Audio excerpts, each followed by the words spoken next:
What up, y'all? Humble Among here with a different kind of video for you today. I'm going to be doing an Iceberg video. Today I'm going to be doing the Juggalo Iceberg Explained. Now, if you don't know what an Iceberg video is, it's a particular type of video where information about a specific subject is tiered out from most known, aka the top of the iceberg, to least known, the bottom depths of the ocean, well below the iceberg even. Basically, using this formula, I'm going to be telling you a lot of weird tidbits about the Insane Clown Posse and Juggalo culture. This is a genre of video that I've been particularly obsessed with over the past couple of weeks.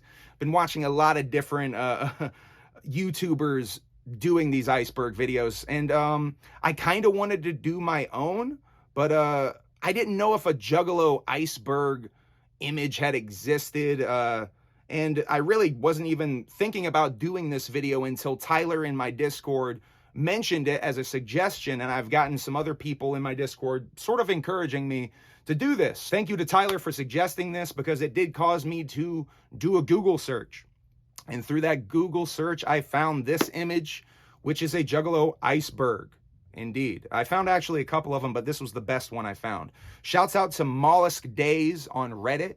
He's the original creator and poster. He said he was going to make a better one, by the way. So Mollusk Days, if you're out there and you made a better one, or if anyone else out there wants to make a better one or their own and have me react to it, I would love to do another one of these. So without further ado, let's get into this. Okay, so the very top tier, tier 1, we have the Gathering of the Juggalos. The Gathering of the Juggalos is the Insane Clown Posse's annual music festival. Long running, 22 years running now.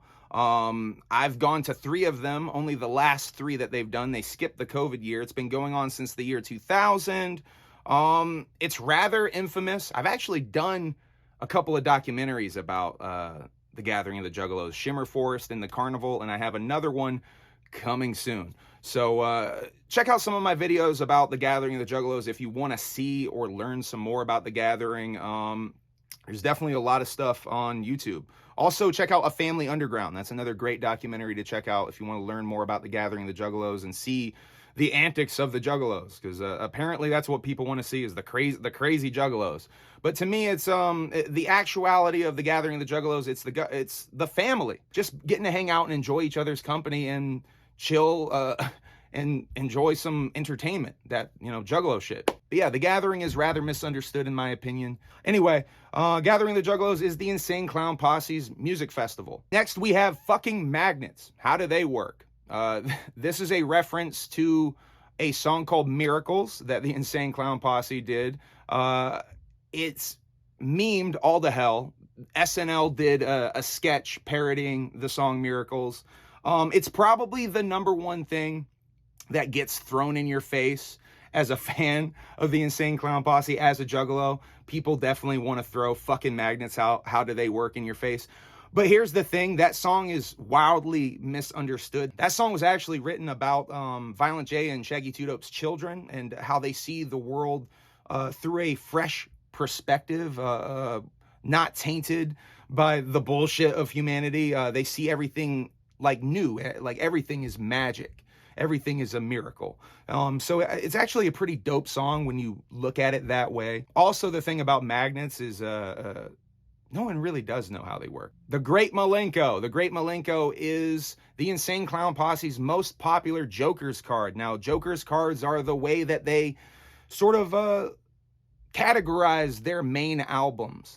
They have a gimmick called Joker's cards, where each album cover sort of has a face. The Great Malenko is definitely their most famous of the Joker's cards, and most well-known, so it definitely makes sense it would be at the top tier. The Great Malenko is the album that got them kicked off of Disney, of Hollywood Records.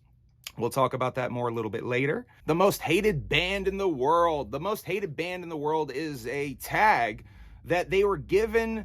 Now, I know that this was a magazine in the 90s that originally gave them this tag. I want to say it was Spin Magazine. I did do a little bit of Googling, a little bit of researching, to try to figure out what magazine this was, and I couldn't find anything. But while I was Googling, I did find references to Nickelback being the new most hated band in the world. So let me know in the comments, do you think Nickelback took the title from the Insane Clown Posse as the most hated band in the world? Faygo. Faygo is the cheap soda pop that the Insane Clown Posse throws on their fans at the concerts. This originated from a concert way back in the day where I believe it was Jay just cracked open a Faygo because they had one on stage and just threw it on the crowd because he felt like the crowd wasn't responding enough to it, and they fucking loved it. And basically every show since then, they throw Faygo on the crowd. If you go to an ICP show, you will get a lot of Faygo thrown around. You're likely to get sticky. At least most shows. There are a couple of shows where they don't do Faygo for whatever reason, venues or just circumstances. Sometimes I think touring issues, they haven't done Faygo, but most ICB shows, they throw cheap soda pop called Faygo. Diet root beer, by the way. The Amazing Jekyll Brothers is probably their second most well-known album. It came out after the controversy over the Great Milenko and them getting dropped by Disney. It's definitely their second most popular album. It has features from Old Dirty Bastard, from Snoop Dogg. They definitely were trying to make the mainstream rap push with this album. So it makes sense that it would also be at the top tier. Now, this last item on the top tier, Twisted. Twisted is ICP's former proteges, I guess you could say, in a polite way. We're going to be getting a lot more into Twisted later in this video. Twisted definitely was almost like, I guess you could say, their pet project. I'm sure some Juggalos out there are going to take that rather offensively, but that is kind of what it was. They took them under their wing, they gave them a gimmick, and they brought them everywhere and tried to get them over like hell. All right, up next we got tier 2.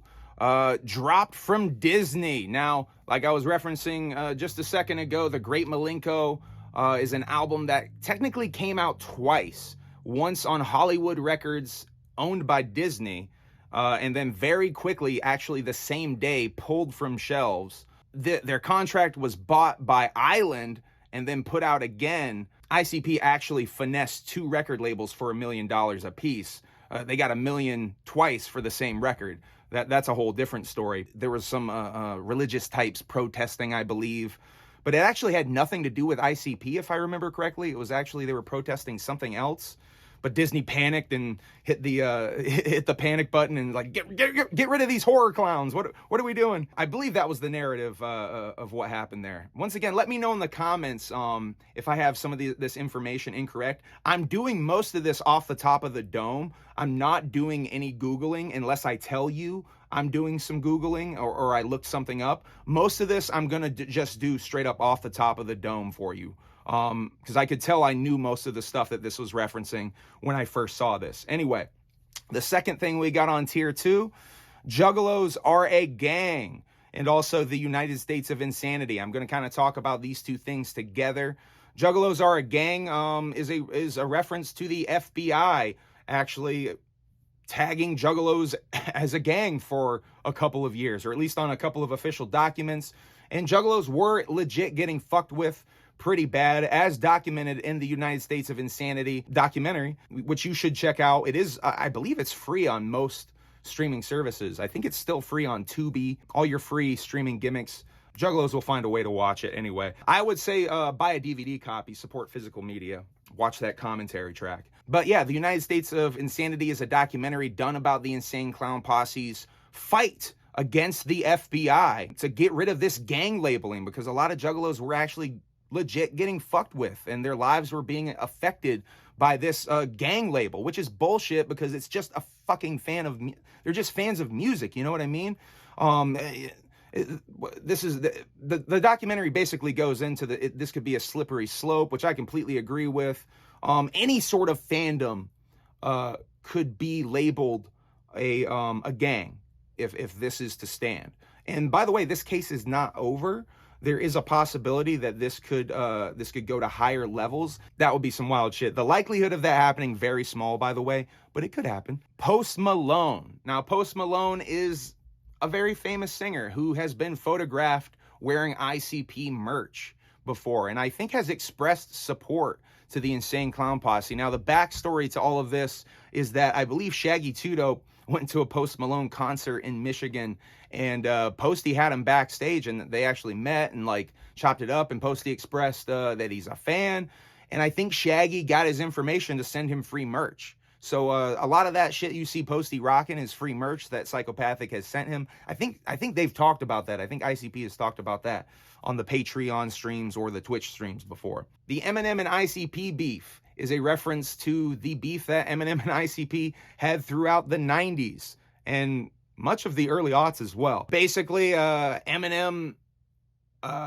in my opinion, was a Juggalo rapper. Go see my video about the Slim Shady LP being a Juggalo album, by the way. In my opinion, Eminem was a Juggalo rapper trying to be in that scene in Detroit, but he got scooped up, signed by Dr. Dre, and then started dissing ICP, sort of on record. One of those being, "Fuck ICP, buy my CD." ICP did not like this and made a parody called Slim Anus, which I think we're going to be referencing a little bit further down. So, but yeah, that beef grew and blew the fuck up. I believe they basically have kind of squashed this beef. D12 legendarily came to Psychopathic, and I think they had like a bowling thing or something. Psychopathic Records versus D12. By the way, worth mentioning, Eminem and ICP were not at that bowling event, but members of Psychopathic Records and members of D12 were. So I think that is as close to a squashing as we're ever going to get officially. And I think Proof also was trying to work before he passed to squash this beef. Unfortunately, Proof did pass, and an Eminem and ICP meeting, as far as I know, has not happened since Eminem tried to give Violent J that flyer back in the day. Bang Pow Boom is the first Joker's card of the second deck. I think rather at the time was a pretty big mainstream push. I think this was a rather big height in ICP's popularity. That's why it's still in this this upper tip of the iceberg, tier 2. We're still above the surface of the water, by the way, I should mention, in this iceberg image. This is still stuff that would be considered relatively well known by the mainstream public. The farewell tour due to Violent J's AFib. Now, this was last year at the gathering of the Juggalos. Violent J actually announced that he was having heart issues, he was having insomnia issues, and that he had heart disease, basically. He had an AFib, and that they were going to be going on a farewell tour this year. That has still not really materialized. Violent J has suffered since then some worse health scares. So yeah, that's a reference to, the farewell tour, which has still not materialized. In my opinion, the Insane Clown Posse is going to continue doing these annual events. Your Hallowickeds, your Gathering of the Juggalos, your Juggalo Weekend, your Ballas. They're going to be doing these annual events, and I think special events like the Monster 5 as well, the Ultra Live Monster 5, which I feel like that should be on this iceberg at this point as well. Once again, if you want to do your own iceberg and add a whole bunch of other shit, I will definitely react to another one. Next, we got Yum Yum delays. Now, this, I believe, would be related to some of Violent J's health issues and straight up drug use at the time. He's come out and said that he was having drug problems at the time. One of the tracks on Yum Yum is actually one of my favorite tracks, actually, produced by Devereaux and Shaggy the Airhead. The Drunk and the Addict really deals with some of his drug issues during that time period, I believe. But yeah, it's a reference to multiple delays with that record. It was delayed many times. It was going to come out a couple of different times. I think it was like 3 different times this record was delayed. Mikey Clark, the last thing on tier 2, is the infamous third member of the Insane Clown Posse, if you will. Mikey Clark produced most of the first deck, everything except for the Wraith. And he has produced the first 2 Joker cards on the second deck. And he's kind of been missing in action until very recently. He's made a return with this last project, Pug Ugly. He's made a return to producing for ICP. And he was at the Gathering of the Juggalos this year, not only performing himself, but spinning as a DJ for the Insane Clown Posse one of the nights. So I think Mikey Clark is back with the Insane Clown Posse, which is very exciting for me. I think very exciting for all Juggalos, really. Continuing on down to tier 3, level 3. Now we're getting below the surface of the water, it looks like. and we're starting with the anti-Confederate flag stance. Now, this is going back all the way to their first Joker's card on the Carnival of Carnage. They had a song called Fuck Your Rebel Flag. Now, they've been anti-Confederate flag and anti-bigotry basically their entire career. A lot of times people say they're ahead of the curve by simply being not racist. I find that quite telling when people say that, the nature of this country. But yeah, they were ahead of the curve with being anti-racist their entire career. And they've basically been about fuck that rebel flag ever since then. One time they were performing at a venue and Violent J demanded there was a rebel flag hanging like high from the ceiling. It was some southern ass venue. I forget. Was it in Oklahoma? I think it might have been Oklahoma. There was a rebel flag hanging from the ceiling, and Violent J stopped the show and demanded that he would not perform until that flag came the fuck down. And legendarily, a bunch of Juggalos climbed atop of each other and basically made a human mountain, a human ladder of Juggalos, and tore that shit down.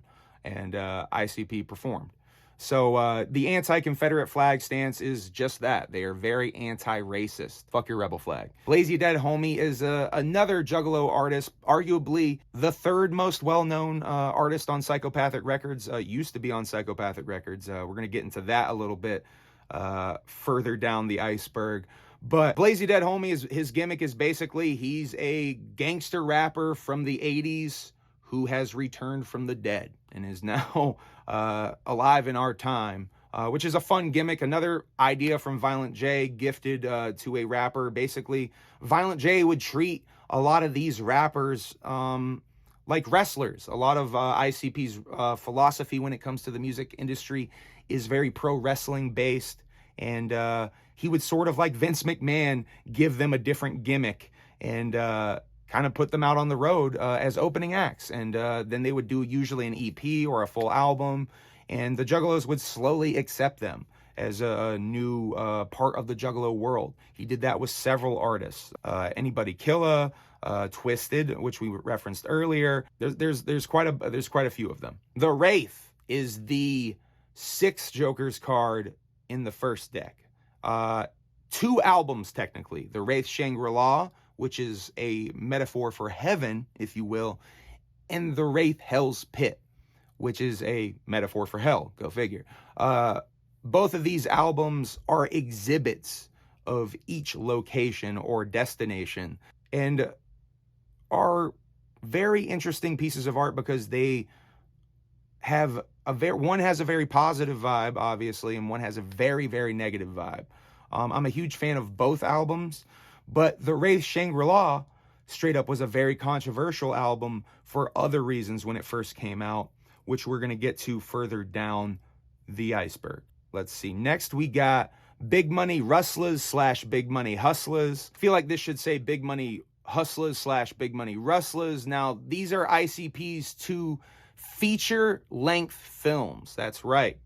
These wicked clowns have made 2 full-length feature films that are actually quite fucking funny, and I'm a huge fan of, but then again, I'm quite biased. Big Money Rustlers is a Western, and Big Money Hustlers, which actually came first, is like a gangster movie. The idea was they wanted, at the time, Master P was coming out with his own straight-to VHS films, and Violent J wanted to do his own and actually pitched the idea to Island Records. They bought the bait and provided a budget, and they shot Big Money Hustlers. It was rather successful for them, and they ended up years later shooting themselves their own Western, Big Money Rustlers. Go check them out. I believe they're on various streaming services as well. Very entertaining flicks. Now, this is referenced earlier. I didn't realize it was right here. The carnival is God, and may all Juggalos find him. Now, this is the very controversial thing that was in the Wraith Shangri-La when it first came out. This is the last track of the Wraith Shangri-La, The Unveiling. Basically, at the time, it seemed that, basically, this is what it is. Violent J reveals that the Dark Carnival is a metaphor for religion. At the time, it caused quite a rift in the Juggalo community. A lot of people straight up dropped the hatchet, if you will. So yeah, the carnival is God, and may all Juggalos find him is a reference to the reveal at the end of the race Shangri-La that the Dark Carnival is a metaphor for religion. Let's see, Riddle Box is the third Joker's card in the first deck. Riddle Box is actually the first album they put out on a major label. They were signed to Jive Records at the time. Pretty popular record for them, actually. So it makes sense that it would be at this tier to me. I guess the Wraith, I think maybe the Wraith should be at the higher tier. I would maybe swap the Wraith and Bang Pow Boom, just my opinion on how this tier is laid out. But Riddle Box is widely considered one of their best albums, if not their best album. It's often cited as their best album. It's definitely one of my favorite albums that they put out, one of my favorite Joker cards that they've put out. TikTok Trends is a reference to ICP kind of going viral on TikTok last year, or really the last couple of years, with In My Room, and I believe Chop Chop Slide. And I think there was another one where they just recently went viral. But ICP songs have gone viral several times on TikTok. And there's actually quite a big Juggalo following on TikTok. A lot of face painting videos and stuff. I remember at the start of TikTok, there was a lot of face painting videos.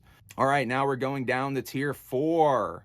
Starting off at the top with the Twisted Insane Clown Posse beef and Magic Ninja Entertainment MNE. I'm going to kind of tackle both of these at the same time. So basically what happens is Twisted decides they want to split off. They want to do their own thing. They want to start their own record label. They call that record label Magic Ninja Entertainment, MNE. But they start also signing other members of Psychopathic Records, which is ICP's record label. It becomes kind of a whole thing where it feels like Twisted's stealing artists and ICP is getting upset and the beef grows. It really comes to a head, though, with Twisted not marching in the Juggalo March. ICP, during the whole gang thing, actually did a Juggalo March. I feel like that should be on here as well. Juggalo March should definitely be on a Juggalo Iceberg, though.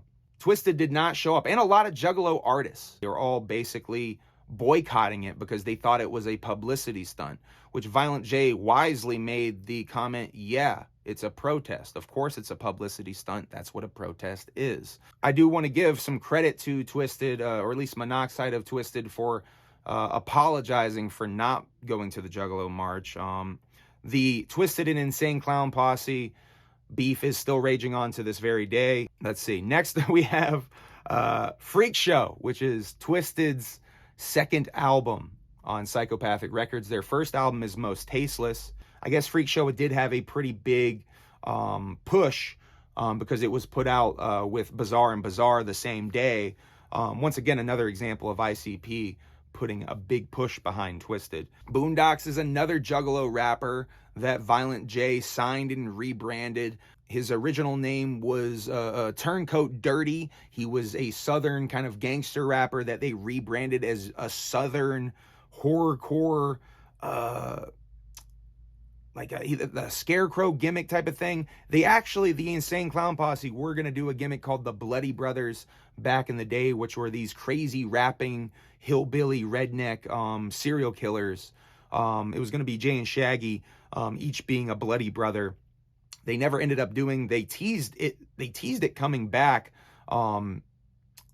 just last year, actually, and did put out a single. Shockumentary is a documentary that Island Records paid to produce to put on MTV because MTV auctioned off an hour of time for charity, I believe. And Island Records aired this documentary, Shockumentary, or at least a form of the documentary, Shockumentary. And then they put it out on VHS. And it's actually a really dope early documentary into the world of Juggalos and the Insane Clown Posse. If you want to get a peek into what it was like in the 90s for Juggalos and the Insane Clown Posse, Shockumentary is a great way to do that. I think Shockumentary is occasionally on streaming gimmicks now and again as well. You can definitely find it on the internet. To Catch a Predator and Chris Hansen Association. As well as being anti-racist, the Insane Clown Posse is also anti-pedophilia. Go figure. The thing about Juggalos that most people don't understand, and the wicked shit that most people don't understand, is good wicked shit is actually punishing bad people. If you pay attention to it, it's actually in one way or the other, the evil person is getting punished. At least in my opinion, that is what good wicked shit does. So ICP have a song called To Catch a Predator. That's basically about killing pedophiles. Violent J impersonates a young girl and catches and kills a couple of predators, if you will. It's a pretty fresh song. Chris Hansen has done a Patreon stream with the Insane Clown Posse and was at the Gathering of the Juggalos last year doing some sort of seminar and hosting main stage one of the days. All right, last thing on the fourth tier is ABK. ABK, or Anybody Killa, is another Juggalo rapper that Violent J rebranded. I referenced him earlier. ABK is not currently on Magic Ninja Records, but often associated with Magic Ninja Records. This whole Twisted ICP beef is quite sloppy, by the way. That has caused another big rift in the Juggalo community. And ABK for a long time was sort of caught in the middle. At this point, it seems like ABK has maybe sided to be more on the Magic Ninja side of things. Going down even further to the iceberg, we're now almost to the bottom of the iceberg, the fifth tier. We have Dark Lotus. Dark Lotus is a super group that the Insane Clown Posse did with Twisted, Blaze Ya Dead Homie, and the initial incarnation was with a guy named Mars with a Z. They ended up kind of kicking him out of the group and re-recording all of his parts of the record and re-releasing their first record, Tales of the Lotus Pod, with a different cover with ABK as the sixth member of Dark Lotus. But Dark Lotus is one of many super groups that the Insane Clown Posse have done. The Insane Clown Posse have a shitload of side projects, super groups. There's a bunch. I feel like more of those super groups like Golden Goldies, Ridas. I'm not even sure if Ridas is on here. There definitely should be more of these super groups on a Juggalo Iceberg. We're going to the Inner City Posse. The Inner City Posse is the first incarnation of ICP. They were a Detroit Southwest street gang, or at least street gang wannabes. They kind of got their ass beat when they decided to put out records as the Inner City Posse. And I do believe that is a large reason why they did rebrand to the Insane Clown Posse. Steve-O is a reference to Steve-O from Jackass having an association with the Juggalo world. Steve-O had some sort of altercation with Violent J where he felt that Violent J was not a real clown. Steve-O went to clown college back in the day and he felt that the Insane Clown Posse were not real clowns. Insulted Jay live on stage after inviting him out to the live show, and Jay was going to beat his ass. Steve-O, after getting sober, reached out to Violent J, invited him on his podcast.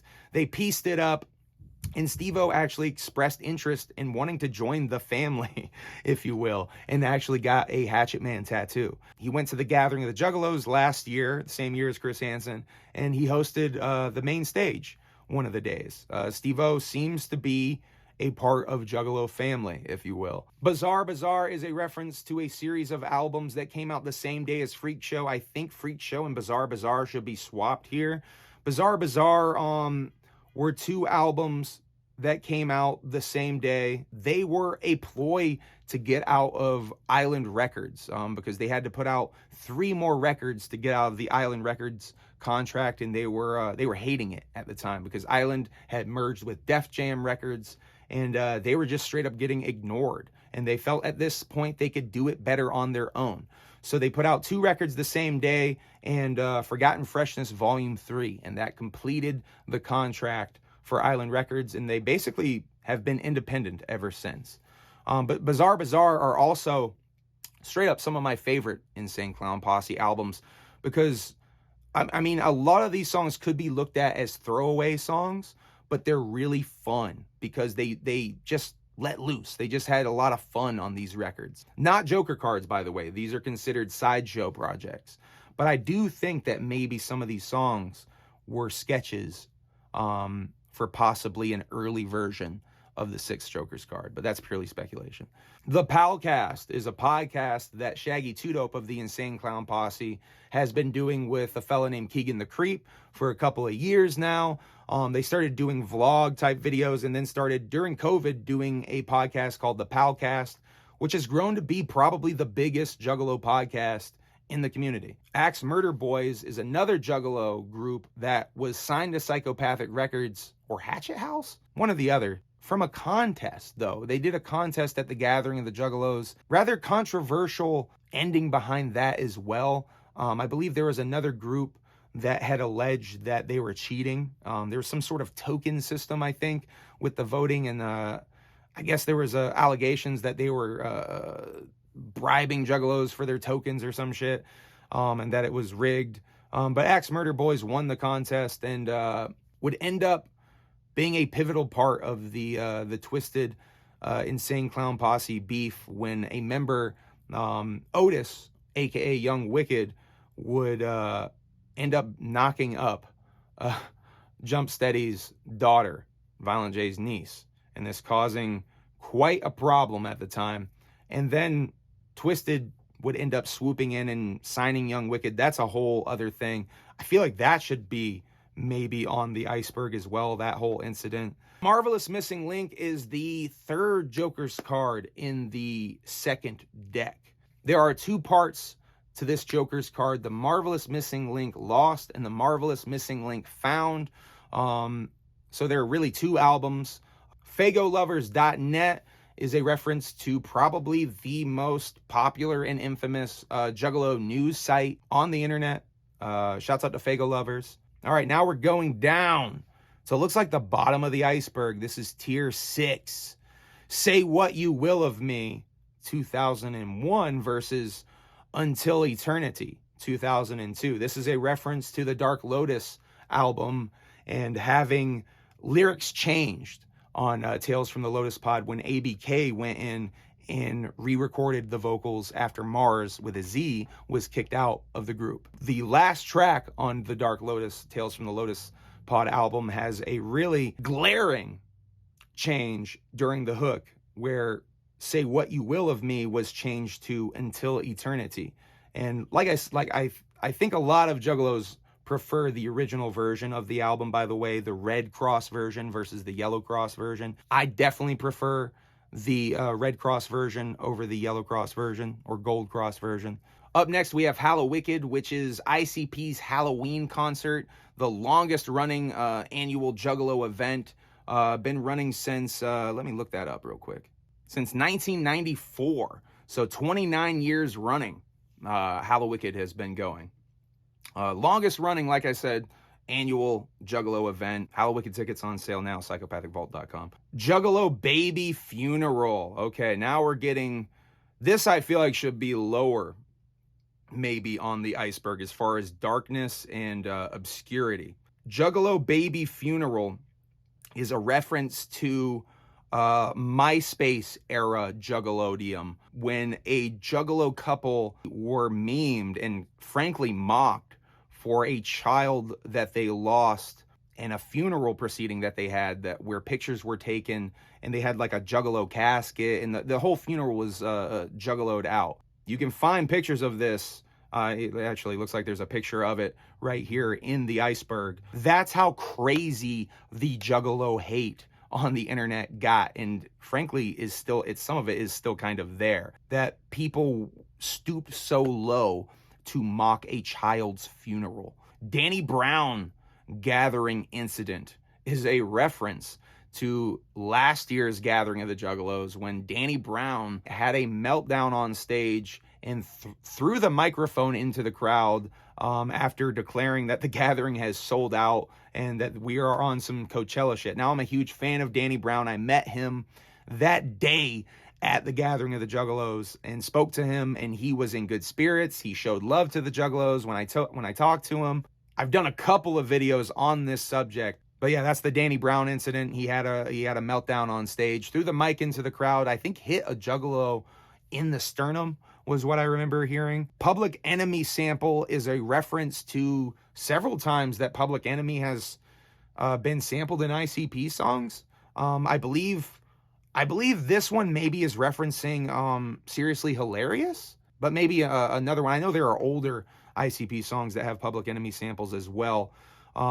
But I do not know which one specifically this is referencing because there are several Public Enemy samples.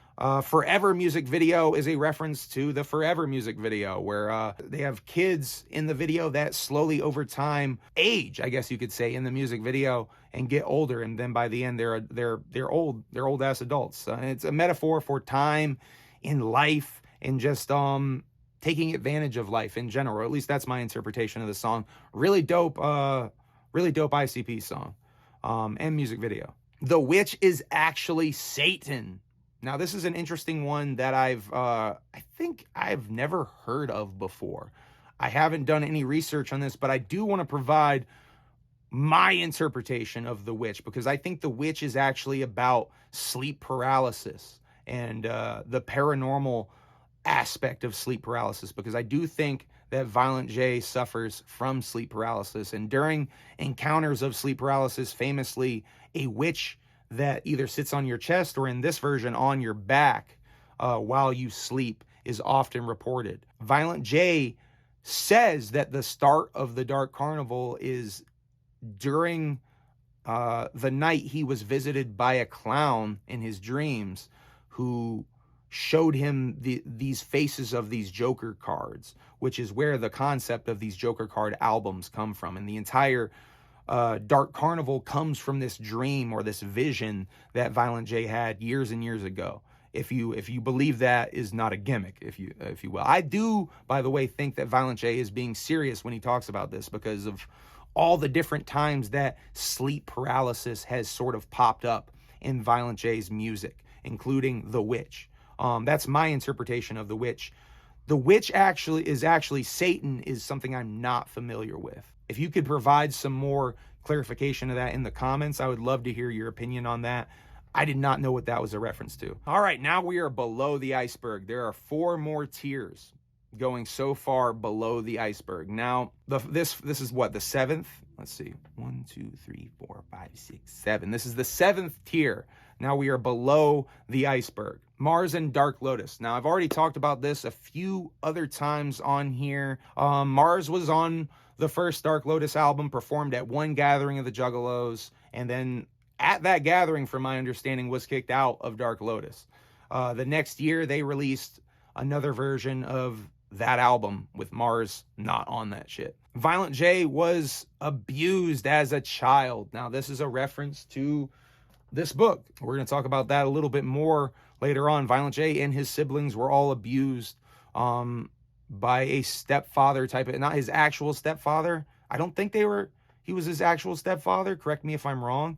Lester the Molester, he dubs them in the book, but they were all abused as children by this sick fuck. Juggalo Weekend is another annual event. It's an event that sort of bounces around the country and is in different locations. But yeah, it started out of an event called Juggalo Day, actually, where the Insane Clown Posse would encourage people to bring canned goods to a concert. And if you brought one canned good item, you could actually get into the concert for free.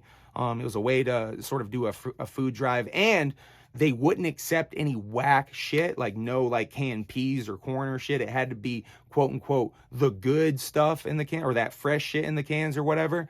And it had to be like Chef Boyardee or some beef stew or something. I remember that was a big deal with these Juggalo Day food drives. It had to be some real good shit. Next we have Shane Barnett, which I think this was Shane Barnett. I had to look up. Let me look this up again. Shane Barnett.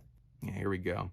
Shane Barnett in 2007 is a Juggalo that went missing at the gathering of the Juggalos, and they actually found his body in Cave-In Rock. Really unfortunate. It says here he was overheated and required medical treatment on Saturday. His friends say they saw him several hours later back out at the concert, but that was the last time they saw him. It says they found his body just a mile south of the concert site. Rest in peace to Shane. So yeah, Shane Barnett, a Juggalo who passed away at the gathering of the Juggalos in 2007. We're definitely getting to some darker stuff now, going further down this iceberg now that we're below the iceberg. Dreams of Grandeur is based on a true story. Dreams of Grandeur is an Insane Clown Posse song where Violent J sort of tells a story about falling in love with a stripper and convincing her of this this grand life he's going to give her, and he's going to take her on tour with him, and at the end of it he just sort of leaves her hanging. He kind of leaves her hanging and he's just like, fuck you, and just keeps on going down the road. goes on without her. I have had the thought that this is a true story because he talks about being on tour and being on a tour bus. I've never heard that actually put out there that it was a true story by anyone else, but I have had that thought listening to this song that it could be a true story. Original Shaggy Show. So this is a reference to Shaggy Two Dope back in the day would actually shoot and edit himself on VHS tape, his own kind of skits and bits and like weird stuff. And they would edit these together and have them sent back to Psychopathic and upload them onto the internet while they were on tour. And you would have to download these through 56K modems and shit, or at least I did back in the day. And it would take mad long, but it was so worth it because these shits were funny. You can still find these on YouTube, but the quality is really bad. I wish some higher quality versions of these existed. Maybe if Shaggy somehow still has the original VHS tapes that these were on, they could maybe upload some higher quality versions of these. But I think the versions that are on YouTube are the best quality versions of these. But this is a reference to the original Shaggy Show before Shaggy and the Creep, I think is what they mean by original Shaggy Show. Chris Chan's cover of Juggalo Family. Now, I've basically talked about this a few times on my YouTube. I actually have a clipped out version of this on my YouTube. Yeah, Chris Chan had a Juggalo phase, I guess you could say. Next, we have Most Tasteless, which is Twisted's first album, way down here below. Interesting placement on that. So yeah, that's what that's in reference to. Most Tasteless, Twisted's first album on Psychopathic. Now, we are getting deep, deep down. We are in the 7th layer. No, we are in the 8th layer. We are well below the iceberg. Why Shaggy Two Dope doesn't celebrate Thanksgiving. Now, this is because Shaggy Two Dope is part Native American. He has Native American blood. And back in the day, Shaggy Two Dope would straight up not celebrate Thanksgiving at all. And from my understanding, Violent J and several members of Psychopathic crew would also not celebrate Thanksgiving out of respect for Shaggy Two Dope's heritage. Nowadays, from my understanding, he does celebrate Thanksgiving, having a family and shit. I think he said that on the podcast before. But back in the day, he did not celebrate Thanksgiving. The Korn ICP beef is a reference to ICP and Korn having a beef back in the day. They reference Korn on Everybody Rise. ICP sees Korn at Woodstock 99 backstage, and they basically are like, y'all ain't mad at us for dissing y'all on our record. And I guess Korn didn't know about the diss, and they kind of took that as them dissing them then or something. But I guess ICP was fans of Korn. Like they dissed them on Amazing Juggle Brothers for no reason other than just to diss them. They say that they actually were fans of Korn back in the day, which I find kind of weird and hilarious that they were just dissing people they were fans of back in the day. A sign that the 6th is coming is a reference to wow, I think a sign that the 6th is coming is a reference to, it looks like, if I remember, now this is really old. I did search for this, and I couldn't find much more than a reference to this in the original Reddit thread that Rude Boy had apparently said this. And with the image next to it, I'm thinking this is a reference, it just jogged my memory too. This is a reference to back in the day, I believe that during September 11th, someone found what looks like one of the Amazing Jekyll brothers in the smoke of the building, it looks like. And I think this was Rude Boy commenting on it, saying that it was a sign that the 6th is coming. Correct me if I'm wrong with this. This is all completely off the top of the dome right now with me looking a little closer at this image that is included on this tier. Please let me know in the comments if I'm correct. This is some old horrorcore.com shit that I'm referencing now. But I do remember this image being brought up back in the day. Shaggy Two Dope, 2012 traffic stop. I do remember hearing about this. I believe this was his DUI stop that caused him to get sober from alcohol. Let me look this up real quick. I'm going to look this one up.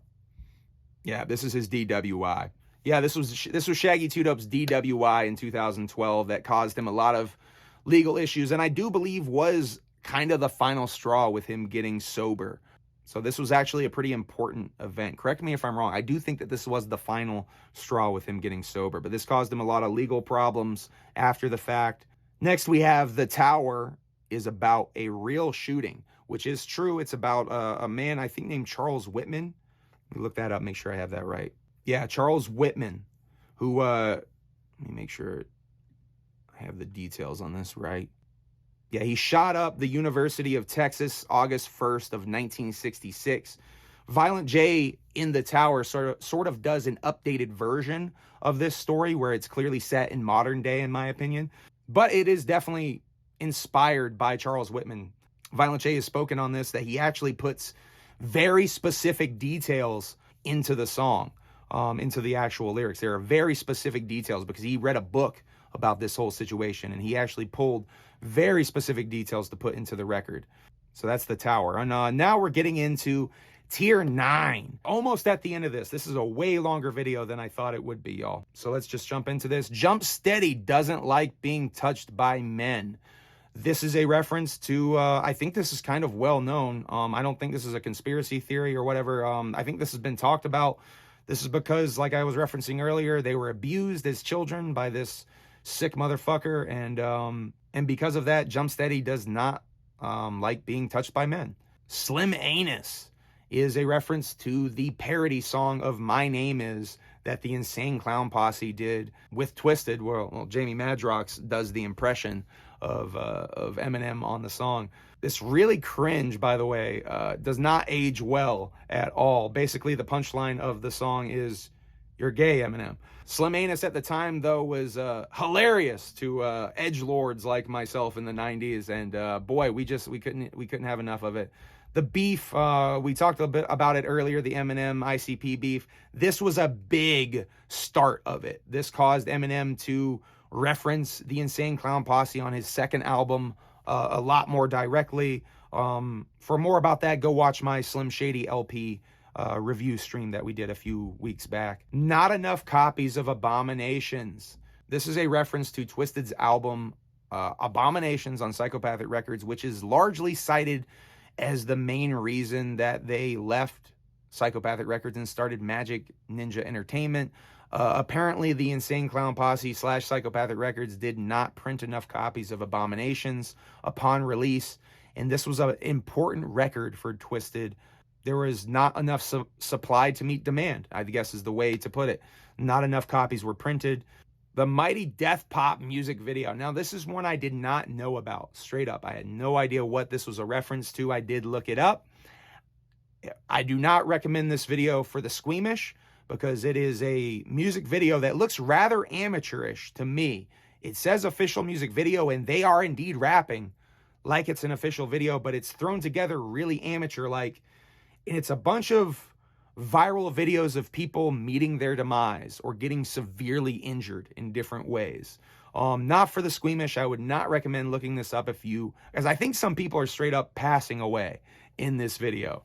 I don't know how this is on YouTube, but it is on YouTube if you're morbidly curious and you do want to see it. That's what the Mighty Death Pop official video is referencing, I believe. If it's referencing something else, let me know. Davy Vanity is Juggalo enemy number 1. This is a reference to a couple of years ago. Violent J got wind of Davy Vanity and his weird stuff that he's been doing for the past decade or so plus, involving underage females. Chris Hansen was talking about this subject for a little while, was covering this subject on his podcast, on his YouTube show or whatever. And ICP actually came on Chris Hansen's show and talked about their dislike for Davy Vanity. I believe before this, Jay had tweeted that any Juggalo should attack Davy Vanity upon sight because he is Juggalo enemy number 1. That's what the reference is to that quote. But they went on Chris Hansen's podcast. They talked about Davy Vanity. I believe, purely speculation, I believe that Jay became aware of this situation because of his kids in one way or the other. But yeah, once again, Juggalos and the Insane Clown Posse have an intense distaste and dislike for people that hurt children, I guess is the way I should say it. They have an intense dislike and distaste for people that hurt children. Also referenced earlier in the Chris Hansen To Catch a Predator Association. All right, now we're down to the depths, the darkest of this iceberg video. We're so far below the iceberg that you almost can't even read the text down here. Now, I'm going to be straight up. I do not like this next thing. I'm going to talk about Violent J pedophile theory. This is something that floats up every now and again, and I think it's just straight up bullshit. I don't think there's any evidence to this theory, and I hate that it's on this iceberg. I'll be straight up. I do not like that it's on this iceberg. Really not going to talk about it much more than that. Fuck Tom Dubb. A reference to Tom Dubb allegedly leaving Psychopathic Records with money, a good amount of money, and screwing over Jay and Shags, and I guess trying to start a record label with Twisted at the time. The original incarnation of Twisted, Twisted's record label was going to be Magic Records, if memory serves correct. And I think he got the shit blasted on the side of his head. Tom Dubb got it blasted on the side of his head. But there was a whole bunch of shit with him embezzling money. So I believe that's what Fuck Tom Dubb is in reference to. Tom Dubb did come back, and they did do some streams with Tom Dubb as a guest. Absolutely fascinating to see Tom Dubb these days. Tom Dubb has a book, by the way, that I should read to y'all sometime. I should read y'all excerpts from Tom Dubb's book. All right, this is the last thing on the iceberg. Thank y'all for watching this. This is once again an alleged one. I'm not a big fan of this theory either, but this one's a little bit funnier to me because I do think I know the origins of this one. Shaggy legitimately may have killed someone. Now, the origins of this come from an episode of the Palcast where I believe they're camping and trying to start a fire, and Shaggy kind of offhandedly jokes that maybe he killed somebody one time. And it's kind of a dark moment, but I think it's played in seriousness for humor. But who knows? Maybe Shaggy did allegedly kill someone. Detroit's pretty wild. Maybe he actually did kill someone. Who knows? Anyway, that's been the Juggalo Iceberg Explained. This was a lot longer than I thought. This took a lot more time than I thought. I'm going to try to edit this together now and get this out to y'all. Let me know if there's another Juggalo Iceberg that I should break down.